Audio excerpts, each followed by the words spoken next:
everybody naked.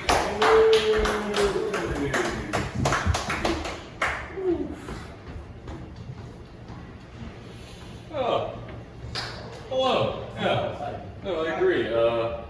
Not a condom, not a shower cap. I thought like a hairnet for the dangly bits, for the testiculars. I think this is the function that it was made for, not these microphones.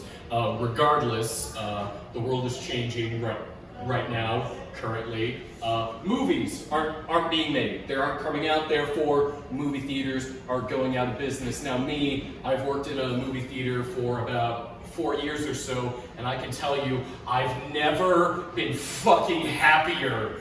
Burn these places to the ground. I hate my job. I swear, I don't think anyone's gonna miss it. I can't imagine anybody missing a movie theater. Like, oh my god, where am I gonna go for a $30 pack of Skittles?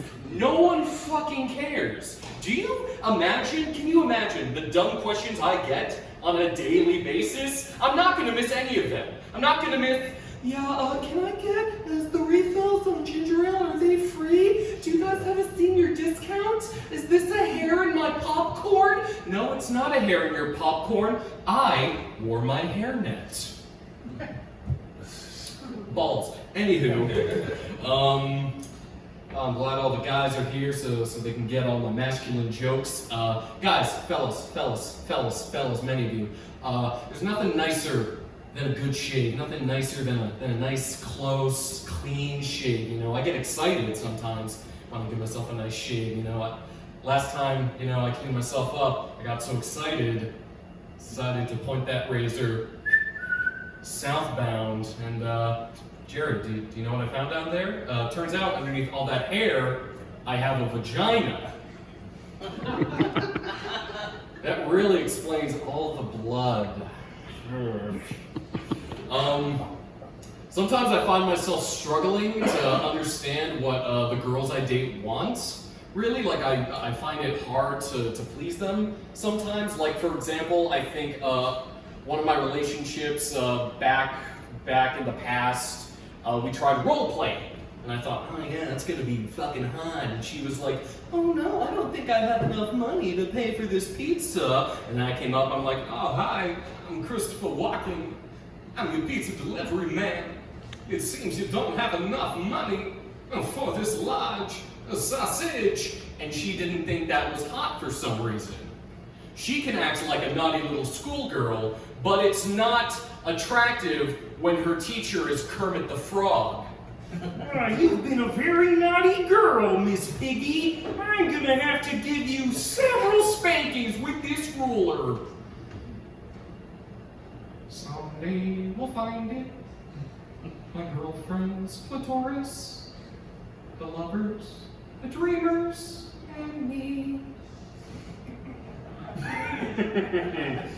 Oh my god. Actually, I ran into my ex a couple days ago, and if you've ever run into someone who you dated before, it's just an awkward kind of thing to experience. But what was worse is she was with her new boyfriend, and this guy, he looked exactly like me. Like it was surreal. It was like looking into a mirror, like a much taller, toned, tanner mirror with wonderful hair and beautiful eyes, Chinese. But I'm just glad she didn't start dating a white guy. That really would have pissed me off. I envy the older generations.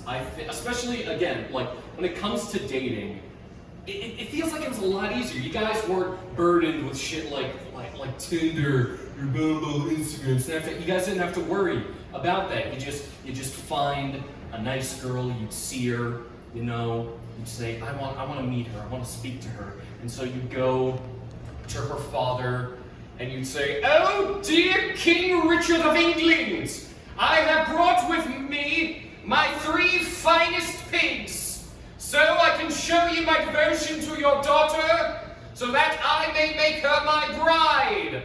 The king would look over the pigs and he'd say, please take her, you'd impregnate her, and then she died by the winter time, and then the kids would die by the Black Plague.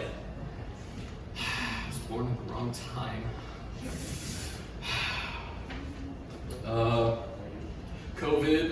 during the quarantine. It was all very lonely. I think we all felt very lonely. I was lucky enough, I have a dog, and you know, someone told me like a while back, like when I first adopted my dog, like, you know, getting a dog, getting any pets, it's a good way to, you know, sort of deal with being lonely. And so I thought that was a really good idea, until someone said, oh, well, yeah, no, you can't fuck your dog. And so now I'm like just kind of stuck with her. But I think it's okay, because we make the most of our time. You know, we play fun games, you know. Sometimes I'll lay down on the floor of the kitchen and I'll hold my breath to pretend I'm dead. And I try to see what she would do if I had just died. And she pees in my face. You know, other times I'll take her out for walks, we'll play another fun game. It's called, What the Fuck's in Your Mouth? That's where my dog will put something dangerous in her mouth and choke on it, so then I can get a fish. And that is my time. Thank you very much, everybody.